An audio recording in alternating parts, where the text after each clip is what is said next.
And now, coming to you from the Pensado Media Center, powered by Westlake Pro.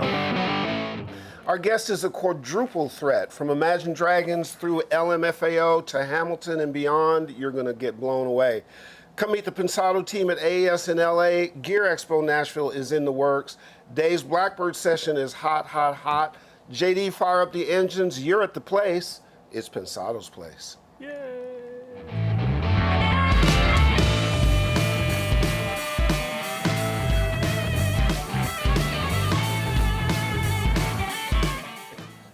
I'm trying to formulate a thought, and it didn't happen. That's all right. Man, do you ever sit here and go, this is really happening? Yeah, I do periodically. I was like somewhere else just thinking about like, what the F is going on? It's television.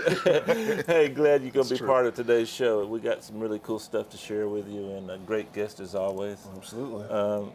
Yeah, I was like, I don't know where I was. It happens. Please don't edit that out. We got a lot going I want on. to see what I look like when I'm not here. I'll just go back to any episode. It'll be easy. Shall we move forward? Yeah, save me. Okay, here we go. Hey, audio family, it is great to see each and every one of you. Always thanks for your support, likes, and subscribe. So important to us. Yeah. Our strategic partners, you know them. The amazing Blackbird Academy, Lander, Vintage King, Avid, DTS, Fab Factory, Recording Connection in Studio 202 DC.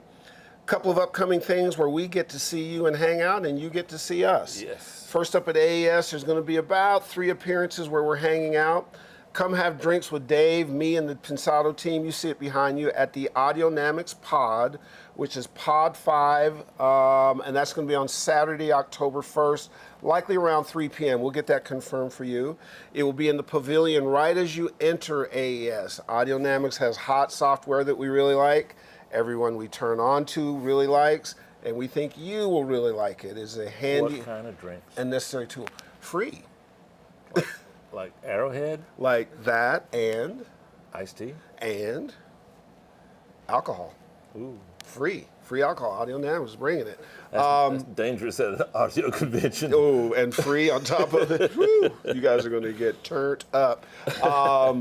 Look, we think their software is really cool, potentially a necessary tool in your toolkit. And their staff. And well, I was getting ready to say, staff is kudos to Rick, Scotty Peterson, Ellie, and our girl. Who's our girl? Talisha. Talisha. With a capital T. I'm telling you, we all love Talisha. Absolutely. Talisha's a bad girl. There'll be some special swag that you can take with you. Drinks are on Audionamics, and we will be all hanging out. Come meet us. We want to see you there. Sign an autograph, take a picture. We're also going to be at the Augsburger booth, which is booth 211. Dave will be doing a special Q&A. It'll be a bunch of Daves. Dave's Malikapour and Dave Pensado. Augsburger speakers are best in class. 2 of those puppies are on their way to Fab Factory right now. Dave is anxiously awaiting them. Dave, if you're watching this, very anxious. Very anxious. Can't wait. They sound extraordinary, so come meet the Daves and hang out. And there's another one we'll be announcing very soon, which is your, well, we'll talk about that once we look it out. But Okay. you have another set of speakers that are really pretty cool. Yeah. So all this stuff will be taking place Friday and Saturday, September 30th and October 1st. We'll confirm those times for you. You'll be able to see them at the site, but we want to see you hanging out. So to recap, Friday and Saturday at AES, various times. Dave will be around, I'll be around, the team will be around. Come to the various booths, hang out with us, get some free giveaways, learn some stuff, get some drinks. Look, you're drinking for free. It doesn't happen a bunch. You got to get there. Time for our annual trek to Gear Expo Nashville. It's heating up. That's October 22nd. It's at the beautiful Vintage King facility in Berry Hill, Nashville. We will announce a Super Songwriters Roundtable next week, and who's going to be at that? We'll announce a Super Producers Roundtable and Engineer, and we'll tell you who's going to be on that. We're going to have a performance by some amazing musicians connected to Kenny Chesney and Tim McGraw, and we'll tell you about that, along with what we consider to be the comeback story of the year, and we'll tell you about that. Plus, we're going to turn you on to some audio gigs you may never knew existed. And the place will be full of audio legends. It's our yearly audio block party in Music City. Food, beer, guys and gals, plenty of stuff for you to win. You want to be there. That's October 22nd. Sign-ups are happening fast. Go to the URL you see right here below me. That's thegearexpo.com to sign up. Do not delay. It's going to be a ball. And last, but certainly not least, a few seats are still open for the professor here at his annual Blackbird Sessions. Now, this is a week of Dave doing a deep dive for recording and mixing, a week in one of the finest studios in the world, a week of having John McBride and his team to teach and inform you. I will be there to speak with the class. You'll be on an episode of Pensado's Place that we'll shoot that Tuesday. You'll end up with lunch and dinner with Dave because he loves doing that. The Master Blaster loves to share.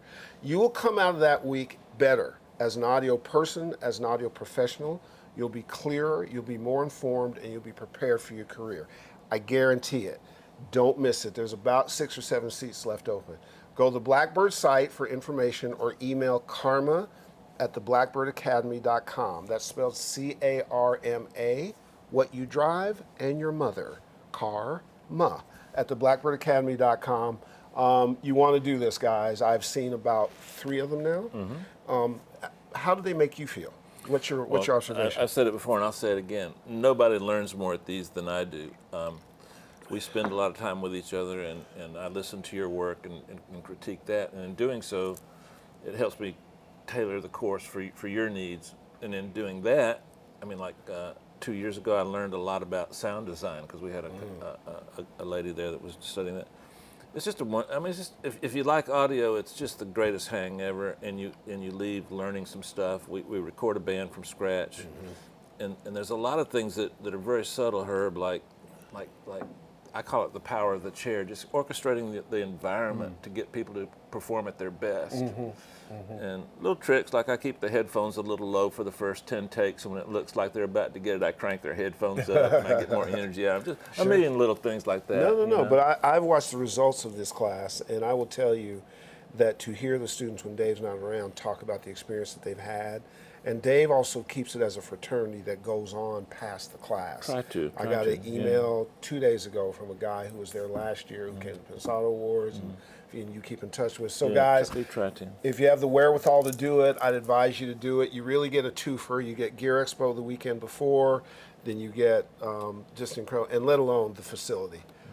As Al Schmidt would say, it's one thing to hear about it, it's one thing to see it. Right? I know. It is Blackbird it's an amazing is so place. special. And we work in multiple, I can't say exactly because sometimes they'll book a studio, but normally we work in 2 or 3 different studios, and you get to work, hopefully you'll get to work on a Neve and API and SSL, a lot of different things. Pretty amazing. If you get a chance, please do so. Now, let's meet our guy. He's the hairy Hungarian. He's headed traveling to humidity in just a few days. He goes by the name of... Wow.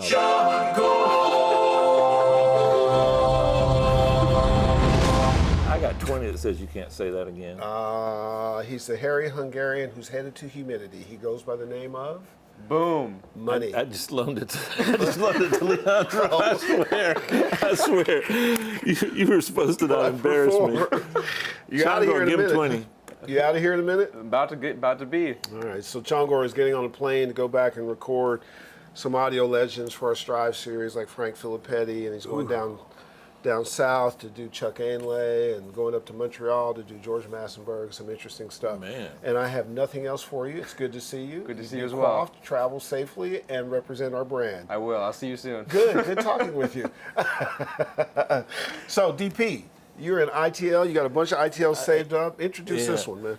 Well, there was a time not too long ago where the usage of LFOs kind of confused me, and so I've tried to start making a study of how to use LFOs in a mixed context. Our guest worked on the LFO, didn't he? Oh, no, that's LMFAO. I got you. That too, I made a study of that too. Good one. But I thought this guy did it a little better than me, so check it out. Cool. Let's run it.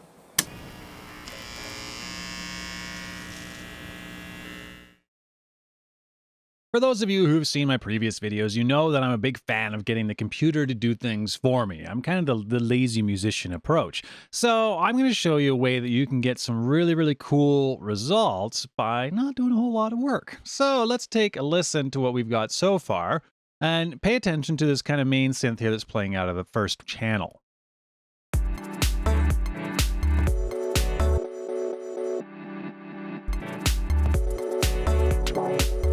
Okay, so it's cool, but it's just doing the same thing over and over again. So I want to add a bit of pizzazz to it. So let's take a look at how we can do that. Now, what I'm going to focus on for this lesson is going to be using Max for Live. So if you don't have Max for Live, this may entice you to kind of come to the dark side and check it out a bit more. Max for Live is included with Suite or as an extra purchase on top of your Ableton Live basic license.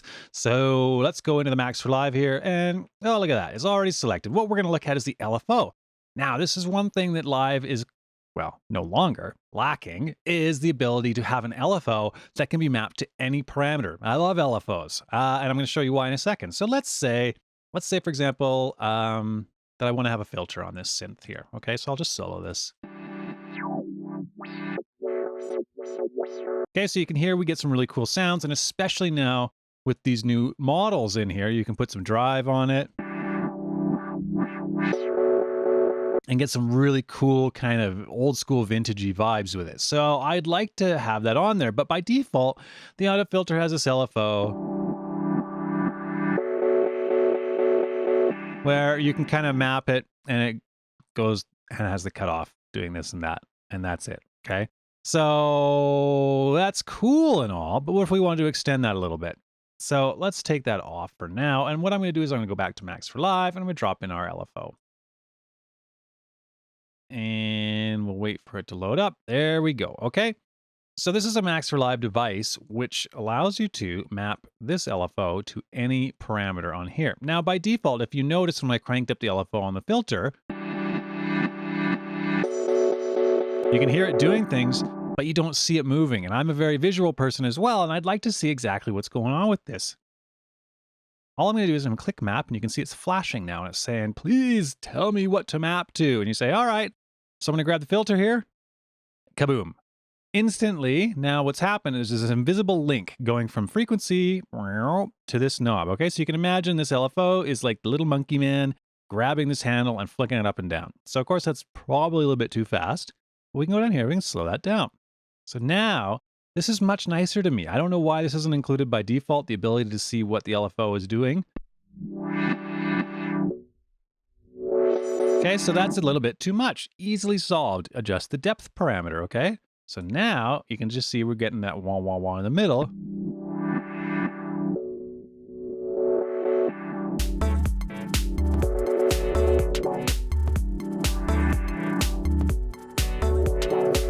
And we're currently at a rate of 0.4 hertz. Now, if we wanted to, we can click this button and we can go and we can sync it. So now we can get like a wah-wah that's synced to our BPM.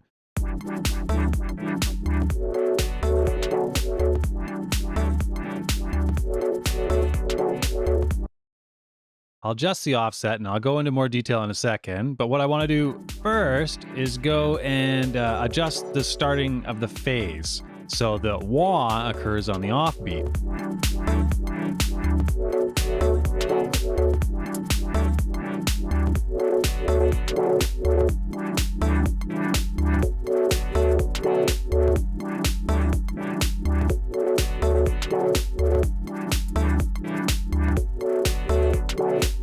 Okay, so that's sounding pretty cool. But what if I wanted to add some kind of extra pizzazz? Again, easily solved because you're not just limited to one LFO, remember. So what I might do is I'm going to go and I'm going to shift select these guys and I'm going to say group. And then I can double click here and poof, it's folded up and placed to the side. So we have a little bit more room. And I'll do that with the EQ as well. I can just double click up here and shrink it down. So now let's do something. Let's grab, I don't know, we can grab something like a reverb, for example. So let's say we want to have the reverb hit every now and then. Okay, so maybe we'll play with the dry wet, maybe we'll play with the decay time. So let's drag in another LFO. And we can say, okay, LFO, you map to the dry wet, and boom, there we go. We can see exactly what it's doing. Now, what I want is I don't want this to be a constant cyclical up and down, you know, because it's going to just end up looping and be the same thing over and over again. So I'm going to choose random. And now we get like the random R2D2 sound going and adjusting our dry wet.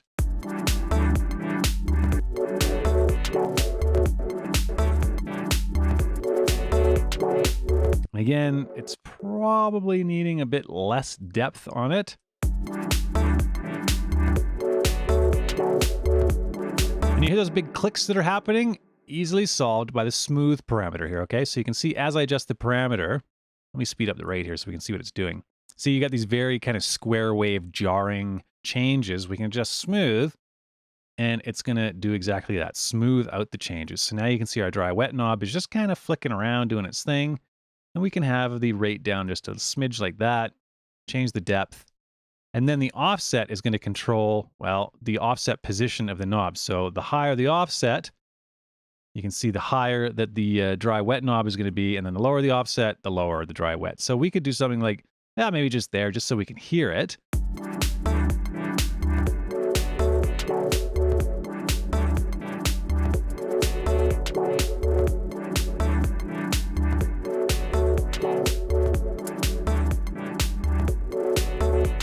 Now I also want to adjust the decay time. Okay, just to add another randomness. So I can just right click, duplicate, and I've got another random LFO, but you see now it's mapped to the dry wet. So I can click the X to clear it and then map it to my decay time. And maybe I'll slow this down a bit and crank up the depth so we can get decays of really long, really short.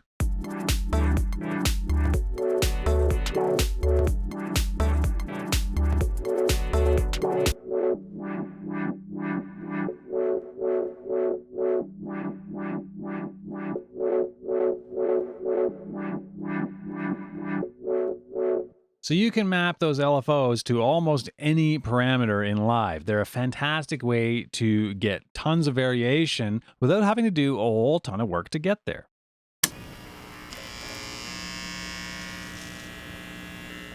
We've been hearing about our guests for a while from folks we really respect. It says something when you go from Imagine Dragons to LMFAO to Hamilton. Sometimes some people are just gifted with more stuff than others, and we got one today. Please welcome to the place, Will Wells. What's happening, man? Been a minute, huh? Yes, sir. I always say living the dream one day at a time. I'm telling you, man, I think the first outreach was from somebody at the Village. Yes, Tina. And then somebody from Berklee hit me. Who was the most recent person? Somebody most recently hit me. Really? Yeah, I've had 3 or 4. Oh, wow. Yeah, there's been a lot of wellness around. Oh, yeah. wow. So thank you for considering it. an amazing career. Hit him up, Master. Okay. What do you got? Well, first of all, let me say Berklee is an amazing school. Love Berklee. One of the top, and you graduated from there. Describe to me the gap between your last day at Berklee and, say, your first few months in LA. What was different that you didn't expect? Well, first, I'd like to thank you both for having me on here. This is awesome. Our pleasure. And it was a very smooth transition in leaving Berklee because I actually didn't leave right away. I signed a lease, I believe, before I actually took my trip to Los Angeles for the very first time. Really? So I was moving in with 4 other gentlemen. We called it the Powerhouse back in 2011. And I stayed back to work with a teacher by the name of Steven Weber, who had granted me my first assistantship position, technically outside of school. And that really prepared me for a lot of things. When it comes to expectations, I always try to have none, because then I can't be let down. But working for Steven was awesome because we were working on a movie called Regenerations that just featured so many amazing artists and DJs, Skrillex, Pretty Lights, The Crystal Method, DJ Premier, who we were working directly with. And so that was a bit of a padding before I got out here. Okay. So I moved out here in October, which was about a month after everybody else had started settling in. And I started the gig on Bring It On the Musical with Alex Lacamoire, Lin-Manuel Miranda, and the whole team who, a lot of their names also appear on the Hamilton bill. And you were working on this stuff principally as what? As an engineer, as a producer, as a songwriter? Absolutely not. I definitely didn't get to start that high on the totem pole. Gotcha. It was everything from assistantship positions to intern, and you name it, the lowest of the low. Gotcha. Yeah. So, the transition was quite smooth. And like I said, Steven Weber really helped with that because it allowed me to learn what it meant to be an assistant. Right. And that was a big lesson that I needed to allow to sink in before I actually got out here. And then, so you take your assistant stuff, and there's a point in time where there's a conversion to Will the traveling musician, Will the engineer, Will the producer. Was that when you got to Malibu and started working with Richard, or what was the process? Richard was definitely, just like Steven Weber, and the people who I claim as my mentors, one of those people who said, you have the ability to do this, this, and this, so I'm going to put you in situations where you have to do that. And Richard, working for Richard was awesome because he did have me engineering. When clients came in, whether either I was a second engineer, if they didn't have an engineer, I would be the first engineer. And he put me in that position, but also he would have me playing on things if there was an opportunity. He used to run a show down in Santa Monica called The Amplifier for a group that meets called Metal. And so he would have me doing production manager things for that, coordinating with people. And then he'd make me mix front of house. And if there was an opportunity during the show for me to hop on keyboards, he'd say, Will, get up here, get from behind the console, play something. And you know, like I said, just like Steven Weber, he did that for me when I was still at Berklee, which I recognize as unique and extremely special. Because I know Dave's got some really cogent things about what you've been doing. So detail out now for our audience kind of Will's career. And I was going to say, if you want, see, getting near Dave often makes people cry. And they're just so touched at his greatness. So that's close. And yeah, I do it all the time. I've been waiting for so long. Well, wait a minute. I thought you were going to use the tissue, not him. I cried earlier. That's my gift. So when it started to go into professional level, you're making a living doing this, was it as a musician, was it as an engineer, was it as a producer, is it different stages? Because now you have a certain amount of heat, and when I look at your credits and resume, it's in a number of places. Like you just came off tour, you toured with Imagine Dragons playing guitar. Correct. Right? But you've also guitar and keyboards. And keyboards. But you've Utility also in the studio worked with a bunch of different people doing things that could be engineering sometimes, could be producing sometimes. Correct. You also sing as well. So there's a lot of shit going on. Yeah. Well, it's funny because it started, the foray into the professional world started in the place I least expected. Richard Gibbs and I took a walk down to the corner in Malibu, and we were just getting a sandwich, getting lunch, and we ran into an artist by the name of Swayze. And Swayze was working with Swayze was working with Sky Blue from LMFAO. They have a collective called Big Bad University. And Richard said, "Oh, have you met Will?" Because Richard used to coach Swayze in I think it was softball or baseball. I believe it was baseball. Growing up in Malibu, because Swayze was a Malibu kid. Exactly. And so, eventually, long story short, he started pitching him, "Oh, you and Sky are about to go on tour. You need to take Will." And I'm sitting there like, "What do you mean?" He's like, "No, you need to take Will." And so Swayze said, "Oh, well, what does he do?" And Richard said, "Well, what do you need?" And then so he just started pitching on things. He said, "Well, do you need a dancer?" And in my mind, I'm like, "I'm not a dancer." and then Swayze goes, "No, we got that. Do you need a singer?" I'm like, "Okay." And Swayze says, "No, we've got that." He says, "Do you need a producer?" He's like, "No, we definitely got that." Right. And then eventually Swayze says, "Well, we do need front of house." And then Richard says, "Sold." You're kidding. Yes. So all those different categories, and front of house was where they said. Front of house is where we landed. Damn. Yeah. Have we established that Richard is friend of the show, Richard Gibbs at Woodshed? I don't Woodshed think I said Recording, that. yes. Right. Yeah, Woodshed Recording, Yeah. which is where I first met you, actually. Yes. So you go out on tour with LMFAO as front of house? No, that wasn't LMFAO. That was for Sky Blue and Big Bad University. Oh, got it. Which For the then collective. led to LMFAO. Sky and I struck up a strong bond. Sky's actually about to put out a project too, which has been a long time in the making. September 23rd, I believe he's dropping it. Cool. But he was always just pushing harder and working very hard on his own music, even towards the end of that tour, and building up a very strong repertoire. And so they were touring. Big Bag University was touring in between LMFAO legs. Got it. Because Sky was always go, go, go. He motivated me, in a great way as well. Just to watch he was the first person, I guess you could say, of that status outside of school that I was directly connected with and working with. And so I was touring as front of house for him, and eventually that led to LMFAO. And when it was LMFAO, was it again in front of the house, or did it start to go into the creative side? Completely different job. So what did you do with them? I was Sky's, eventually for LMFAO and Sky, I was his road manager. Because Do you want to co-host an online audio show? Shit, what the hell? well, It gets worse. It gets worse. Wow. Well, that was because there was a space that needed to be filled. Somebody who was organized and who could send out day sheets. And so the team entrusted that in me, and I was grateful for that. But I really went out to be his tour bus studio engineer and kind of co-writing partner for the duration. So it was much more creative than the first leg of the trip was. Got it. Yeah. You can take a little break. Okay. Before I actually met him, I was listening to Howard Stern, which I often do on my 30-minute ride each way, and Howard was interviewing Imagine Dragons. And Howard decided to make fun of the keyboard player that was there in the studio with Imagine Dragons. Take it from there. It was him. Wow. Let's talk about expectations. I know I said I usually try not to have none, and I didn't. I was not expecting that. No joke.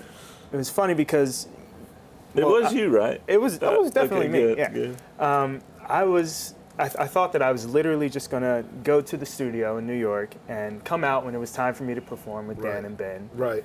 and then go back to my Right. corner. No, I sat there the entire time for the interview, Oh, no. and in the first minute and 30 seconds, He calls you out. yes. And it totally caught me off guard. He said, well, Will, you're here with Imagine Dragons. You're the touring member. So I've met a lot of guys like you in the past, and Right, don't you want to be in the band? Don't you want to be part of it? But his answer was brilliant. But you know what? I was very glad that he did that, because when an opportunity like that comes along, a lot of people really get it twisted. Yeah. It's a very specific thing to be a touring member of a group like that. Yeah, absolutely. And so, as far as my understanding and their understanding, we were completely clear about what my role was, but a lot of people weren't. And so this kind of segues into a major thing that I try and tell people. You know, I do a lot of speaking at schools, and that's part of my passion. And I tell them, you got to stay in your lane. Sometimes you need to understand exactly what you're hired to do, and really not try and do too much or outshine anybody or anything. So tell me that you proved Howard wrong. You either got up on the keyboard and killed something, or I mean, I still play, but it was my job to do that. Yeah, absolutely. You know, I tour with him and I play live with him, Right. but as of right now, you know, that's the extent of that relationship, and I'm so grateful for that. Well, but I don't need to be in the photos. I don't need to Right. to be a part of anything. People don't that's understand not how much extra work that is. It is. It really is, and I So- commend them for that, because it's draining.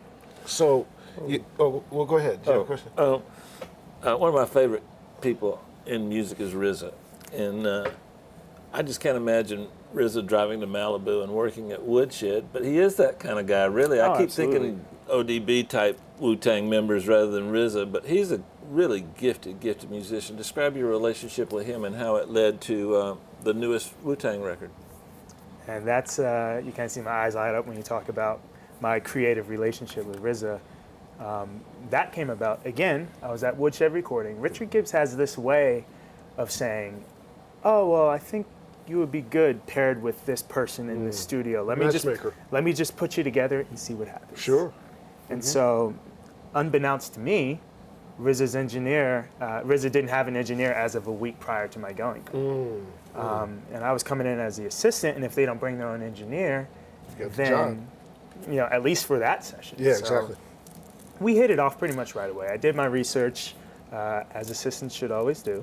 Describe what that research is. I'd be fascinated to hear. For RZA, it was actually the most research I had ever done for anybody. I read his book, Tao of the Wu. So I really got I felt like I was able to get into his brain and understand. For example, when he meets people, he greets them with peace. And so it didn't catch me off guard. I said, oh, peace, RZA. And I felt like immediately we were kind of on the same page. And then, you know, whenever I work with anybody that I haven't met before, I just make sure, you know, I don't say the wrong thing. You know, if they hate the color pink for some reason, I'm not going to set up pink flowers in there. You know? Right. So I read up and I really try and make sure that I'm doing my job or setting myself up to do the best job. Research is important. Absolutely. And so coming into the studio with RZA, I know that he has such a large creative mind, Yes. but also organizational. He is the producer. Right. I mean, for Wu-Tang Clan to get that many people to cooperate anyway, to get that many people to cooperate in general in life, Let alone Wu-Tang Clan. Yeah, let that's alone tough. musicians, let alone hip hop. Yep. And so I admired that and I respected that greatly. And so I saw it as an opportunity for me to learn just by watching him do what he does. And RZA actually thinks in movie, right. doesn't he? Yes, he's I the mean, director. He literally, Yeah, he's got some soundtracks that are amazing. but he also, he creates film and I he want to acts meet in him. film. Can you make that happen? I want to meet RZA. Can you Oh make yeah, that I could happen? definitely make He that should happen. come on the show. He Like really should. next Tuesday around noon? He is the busiest person I know. So. Oh, okay, so you can't do it. But in that, that's Howard Stern. Sorry. That's Howard Stern, by the way. It's funny you said he thinks in movie. There would be times he's blowing while me off. working on A Better Tomorrow where I'd be sitting at the console and he'd say, "And cut." Did he really? Yeah, because when I've read about him or even seen work he's done, because he's been in things as an actor Right. as well too. It's not just soundtracks. Quite a few things. And it seems to be a passion where he is, and he's got kind of a there's a Quentin Tarantino-esque way that he thinks. I mean, they've collaborated before, but just kind of the way he thinks in sort of cinematic kind of and karate. Like there's all these kind of things that are really interesting about him and the way he interprets stuff. Is that That is him to a T. The way that I like to describe RZA is he is fearlessly creative. Yeah, that's a great way to put it. And, you know, no idea is any less valuable than any other idea. And so it was funny, Paul Banks put it perfectly when we were working on Banks and Steels at the Woodshed Right. in February of 2014. Kind of near the beginning of that, he said, to RZA, there's no idea that's better than another one. You know, he just creates and puts these things into the universe, and then there are some people who say, "Oh my God, that's amazing!" Right. And other people who may not understand what RZA will call that chamber Right. at that particular time. But for me, that's cool. It's just brilliant to watch and participate in, and that's how our relationship was born. And did it lead to past you doing technical stuff into you doing creative things with him? Absolutely. Yes, I figured. So I think it was the second weekend that we were in the studio together is when we got the news that Paul Walker had passed. And RZA had just completed shooting Brick Mansions. He was a co-star with Paul Walker in Brick That's Mansions. right, sure was. And, you know, here I am, the assistant engineer, or well, I guess at this point, the engineer on the session, and RZA comes into the studio and he says, Richard told me you sing, right? And I said, yes, I do. He said, okay, and he said, you play, right? I said, yes, sir, yes, I do. And he said, okay, I got these, and he starts singing melodies to me. And I start hearing them and figuring them out and reinterpreting them. And next thing you know, we've got this song called Destiny Bends, and it's my voice on the song. Right. And we're listening, and I remember there was a small discussion about whether or not they were going to replace the singer. But the moment and how it happened, I mean, we lit candles all inside the Woodshed, which we don't do anymore because it's the Woodshed. It's the Woodshed. And we wanted to remain the Woodshed. And you don't not want to be on CNN. or the Ash Shed. We don't want the Ash no, Shed. we don't want to. But it was really special how it came about, and I think that he respected that energy, and everybody else did. Next thing you know, it's online, and it's somewhat. It kind of goes viral. And this is December of 2013. So when you have as many hats as you have, what do you call yourself? Are you It's like when you're applying for a job and you have to send out a resume. It's like which one do you send? Right, so right. Right now the focus is 100% songwriting. okay? Still performing. I'll be in Singapore this weekend with Imagine Dragons for the F1 Grand Prix. Nice. And just came from Reading and Leeds a couple of weekends ago, and performing and still engineering too from time to time. But definitely my internal focus is songwriting. It's all right. Got you. Herb, you know how, like I always say, if you want to be good at a number of things, first master one. Well, I'm questioning that right now. But you know what? I But think the way you're he right. did it is a little different, though. I mean, I'm still going to defend my concept. Because I think you hit it on the head. Because to me, you tell me if I have this right, Dave's truism is still true. You seem to have put your focus on something, mastered it up to a certain point, and then the next thing came along, you'd master that, and the next thing. And sometimes you did them concurrently, but you never didn't pay attention to something over something else. You wanted to be good at all things equally. Is that fair? I think think that I want to master learning how to do things with excellence. Yeah. That's my goal. So if it means I need to be a road manager on a tour and make sure everybody has all the information they need, I want to do that to the highest of my ability. Well, you and I He come from has the a same problem, cloth. though. I have a copy of his business card. Okay. It's this big. That's his business card. In order to get all that stuff on there, like that company, they refused him. Can you pull that out of your wallet? Let me just see what you're on. There you go. So this is the Will Wells business card, because this dude does more than anybody. In fact, we're not going to have a show for the next 5 weeks. We're just going to focus on everything he does. What's fascinating about, look, a couple things that we share, and you triggered something in me because I'm being interviewed for this an award I'm getting, and they said, "What do you like?" And I said, "Excellence." Oh, thanks. And I one of the things I said was excellence. I love excellence, and it inspires me, and I try to replicate that. Yeah. And it becomes really personal. People don't understand the commitment to excellence. Like, you can't be excellent and not work hard. Right.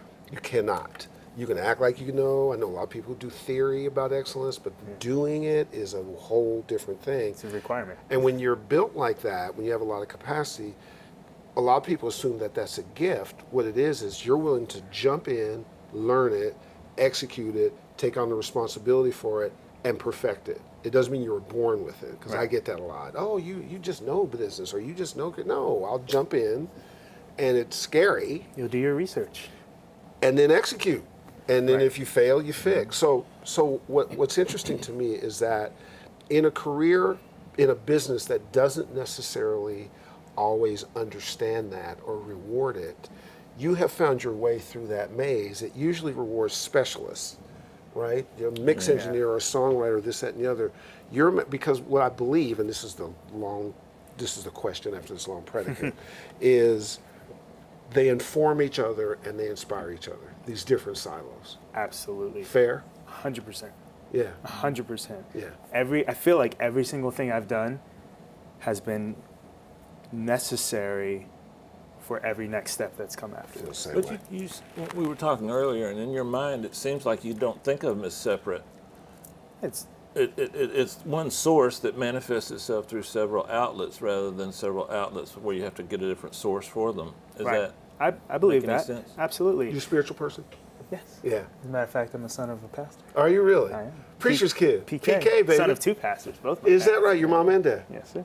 Oh, that's fabulous. I'm a double PK. We know a ton of PKs who have that kind of multiple gift. Nephew is one. Oh, yeah. Yeah, there's a couple folks where that Jesus thing is serious. What religion?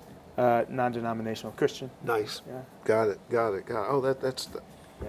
I like that. And so go I mean, ahead. No, go ahead. Go ahead. I was going to say, to that point, I think that the root of everything, even before I got to Berklee, I know I talk about my mentors a lot and people who have really invested in me and helped me, but I believe it all starts there. Even outside of anything religious or spiritual, is the fact that, number one, I'm grateful for awesome parents and for having both of them through my upbringing, because I know a lot of people don't have both. Yeah. But not only did I have both, they were excellent, and they demanded excellence.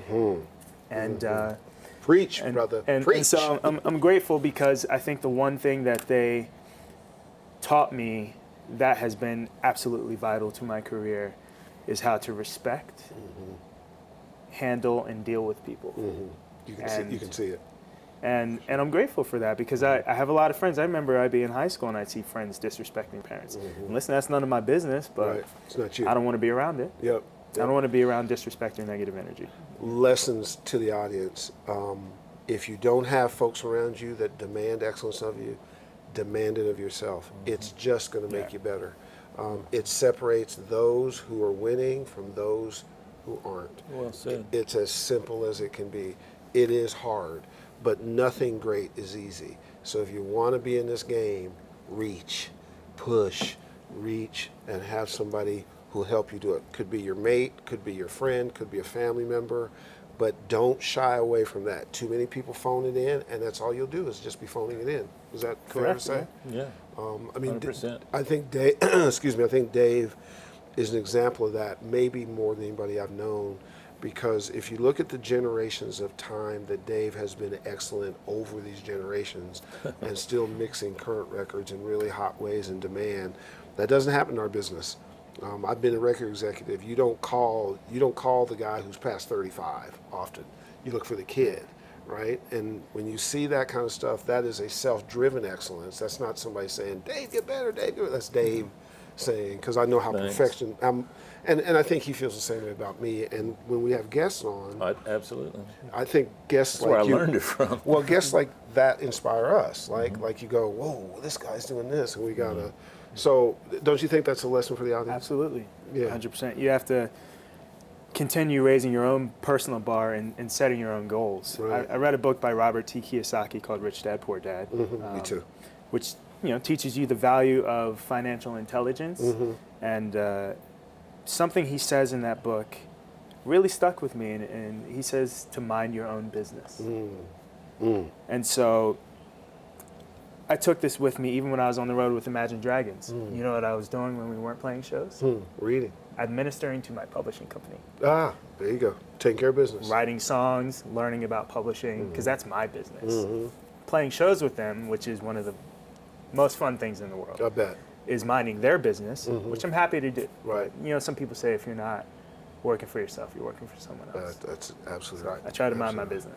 The creativity in their shows is fascinating. They seem to me to operate without a lot of limits. They'll break the barriers. Yeah. And because in part of what we do, sometimes I have to put on live events, and I'm always trying to think about how to do it differently. And so when I see somebody who thinks that way, I'm like, oh.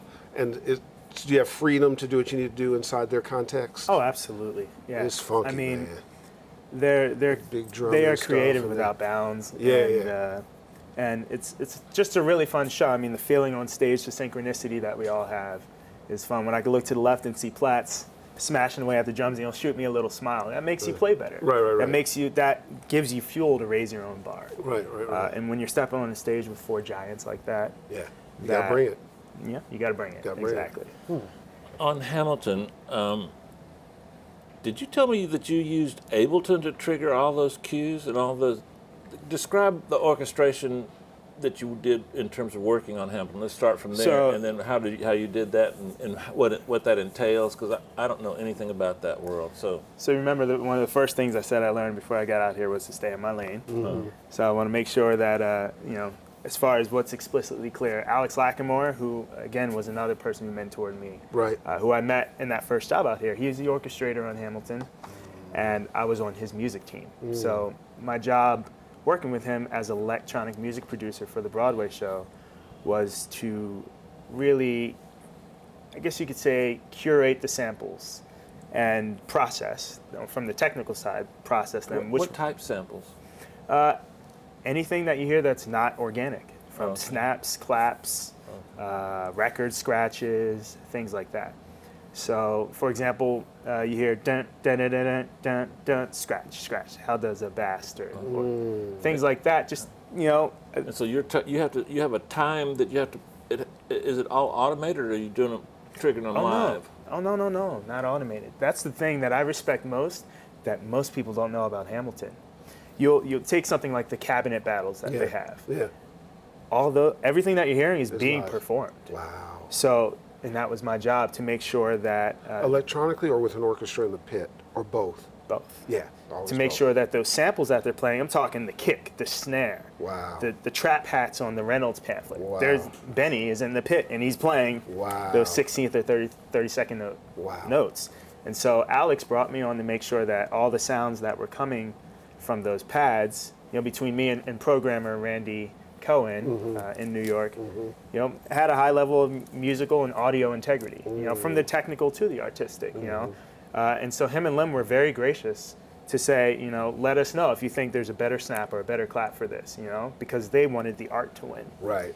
And so it was my job not only to work with a very large team of individuals, from Emily Grishman, the copyist, who would put down, the samples at the beginning of the score, and I would then have my assistants, Sarah Tudson, Adam Hansen, and Kion Hersey, who was the music department assistant on the show, put that into a spreadsheet that Alex would create for us, because he gave us the tools to be organized and be great.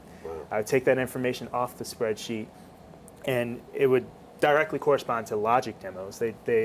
Len would do his demos in Logic, and that's how Alex would orchestrate. And then just start listening and playing with sounds to get the vibe and the mood captured correctly with the electronic samples that But they you're were using. triggering all that stuff live, right? So I don't even like to use the word triggering. I mean, they're performing it live, in the pit. So every time I would process a different clap or a snare or a gunshot, you know, 18th century gunshots, you know, that would go to Randy or Taylor, his associate, the keyboard programmers, and they would load it into a single pad on a Yamaha DTX pad. And so in the score, all of that is notated. So they're reading, just like you read a piano score, just like you read any other percussion score, they're playing pads. And that's the electronic sounds. Is that right? And like I said, I respect them so much because it is easy to put something on an Ableton track. Granted, I think the only reason they use Ableton in the show is because they're already doing so much. Gotcha. That there are some things that's impossible to do. Right. Without some That's reinforcement, amazing. or impossible to actually create in real time. Takes a lot of stuff. You're from that world. Well, I spent one so- moment in it, and the only thing that I think I can add to what you're saying is that there was such strict union stuff on music, and such a demand that live musicians do that stuff. We were early on what they called jukebox musicals, and then the Height, and then Hamilton came along. Our first version of Hot Feet was all in rap. And we premiered it in Washington, and the critics were like, we've never seen anything like this before. And it was absolutely brilliant. And so to see this work, I'm happy for and pissed off at the same time. But the musical stuff, because we had to recreate Earth, Wind, and Fire stuff authentically. Wow. And the union captains made us go back and get the instrumentation off of records and recreate it that faithfully. So we had to fight and pay for using electronic stuff because they didn't want that at all. Well, but you can't have the kind of authenticity and specific stuff. And we had a dance show, so the stuff had to hit. Exactly. And so on and so forth. Well, and that's what I think about. The sonic language of our show is hip hop. Yeah. And so that just way how to they put brought it. me on specifically to pay attention to these samples and anything electronic, they brought on Scott Wasserman. We called him DJ Buttons to pay attention to Ableton. Anything that needed to be triggered or programmed or processed or changed in any kind of way, and the playback rig for that matter, which is a very heavy thing because the essence of Broadway is its fluidity. How you can have a fast number, and then all of a sudden you have a ballad, and all of a sudden you need a cadenza. Right. So you can't just start the click and let it run. Right. It doesn't Right. work like that. Right. But So- things did need to be specific, tempo-wise. Right. And I wish you could see some of these tempo charts. I mean, there are a lot of tempo changes up until the point where we need to cut tempo completely and just let it breathe naturally. It was all very, It's complicated. very How long considered. did you rehearse for all that? I got down there, it was January of 2015. Oh, he's giving it to us in months. Oh, yeah, exactly. Yeah. I mean, Tech Week, everybody knows that Tech Week is the week where you just say, forget about everything else. You're not gonna have a life. This is all you're doing. That's it. How long did you rehearse for your? Same thing. There's a rhythm and an ebb and flow to Broadway and how they do things, and you have to fit into that. One, because of unions. Two, because of actors and musicians. and Before stuff I like got down there, they were rehearsing for months that. Oh before yeah, that. yeah. We spent 6 months in rehearsal easily. Yeah, if it's versus Tech Week, something. then you're way into the process. Ooh, yeah. That feels that's like the post. end of rehearsal. That's like exactly. post in That's the a good movie. way to put it. Yeah. Good way to put it. Crazy. Chongor, let's see if you got something over there from the audience. We got some good questions this week. This first one's from James Hammond. Without mentioning names, what was the biggest challenge you faced on a project, and what did you do to overcome it? Great question. Man, mention names. Hell. I will. Yeah, you're Will Wells now. You're inured from it. The biggest challenge that I've faced on a project and what I did to overcome it. Man, that's a difficult one. Appear on Pensado's play. And he's not overcoming it. I would say the biggest challenge that I faced in a project was at first learning that it's not about me. Like particularly not about me. Good answer. To the point where sometimes I have to make an effort to make sure that I'm Yeah. staying out of the radar. Yeah. And I'm glad that I learned that earlier on because that was a prohibitive factor. I mean, there was a point where I had a mohawk and it was dyed blonde. And sometimes that's just... When we have you back, you got to just get a wig and just work that. Yeah. But I needed to learn some lessons from that time period in my life. Wow. Yeah, it's bringing me back to a couple of things, but I'm glad that I went through that transition. It grows you. Because sometimes it's not intentional. Right. Sometimes, I don't like to feel like I'm a person who was asking for a lot of attention, but inadvertently, what I was presenting to the world, even in the form of appearance, was asking for that. And so you learn very quickly that there's an appropriate time and place for certain things. Good stuff. Next question. Second one's from Armex. If you're realizing a project is going down the wrong path, what do you do to fix it? Dude, that's an impossible question to answer. Yeah, right. Is that an impossible question? Well, yeah. I think the answer is quite simple. I communicate. Dave, shut up. Boom. Yeah. Little one, Dave Mic zero. drop. Show's over. You Thank know you. I'm the host, right? Good night. That was his business card. It broke the desk. Too heavy. Yeah, exactly. But you know what? It's an interesting point you make. Because all three people at this desk are communicators in different ways. Right. And there's sometimes you can over communicate. Right. You know what I mean? And that confuses people, and other times you under communicate. But you can't do anything without communicating. Right. And when you don't communicate, you let other things fill that vacuum, and that can be problematic. And then you got to get yourself out of that. Well, I think about it this way. I think, would the client be more pissed off if they find out right before they need the product that something's been going wrong? Right. Or if they find out earlier on? And have a chance to Maybe do there's a something chance to about save it. Yeah, absolutely. All right, so Philly, sports town. You grew up right outside of it. Boston, big sports town. Right. So we have a sports segment called Batter's Box. Okay. You need to represent. You're bringing the East Coast flavor. You had a blonde mohawk, which means that you were that kind of aggressive kind of player. That's right. We got all-star pitchers, and he's loose. I saw him earlier. You ready? You feel a little cocky? Feel a little swagger? I got a worse record than RG3, but Not I'm really. gonna limp through this. No, not than RG3. There's other players. I hate it for RG, but there you go. He's one of my favorite listen up. players. Me too, but he's out for the year. I know, poor guy. I know, he just can't He's got do a it. master's degree. And it's going to need it. Yeah. So let's run Batter's Box and make it rock. Go Your ahead. favorite vocal mic? Neumann KMS 103, Ooh. Plugins, UAD, orchestration, Alex Lacamoire, Ooh. Speed. pianos, Yamaha, inspiration, Herb Charlie. No. Life, Oh, watch this one, esoteric. tuba. me. He plays tuba, Herb. Yeah, no, That should qualify for some kind of discount. Yeah. Analog, digital. Necessary. He's smooth. No, he's too. just getting arrogant now. Well, it's a Philly thing. Condoms. Need them. Necessary. Damn, I couldn't even throw him on that. That doesn't count, Herb. Jazz. Oh, I thought you were going to ask size. Just to be clear, they are needed, Mom. Oh, don't show off. let's stay to the script. You're not going to go like Maxim versus. Okay, cool. You too. You're supposed to be on my side. I am, but it's different for black people. But anyways, go ahead. Hey, you're a brother. You're a brother. Jazz. Lauren Desberg. Ooh, damn. Guitar.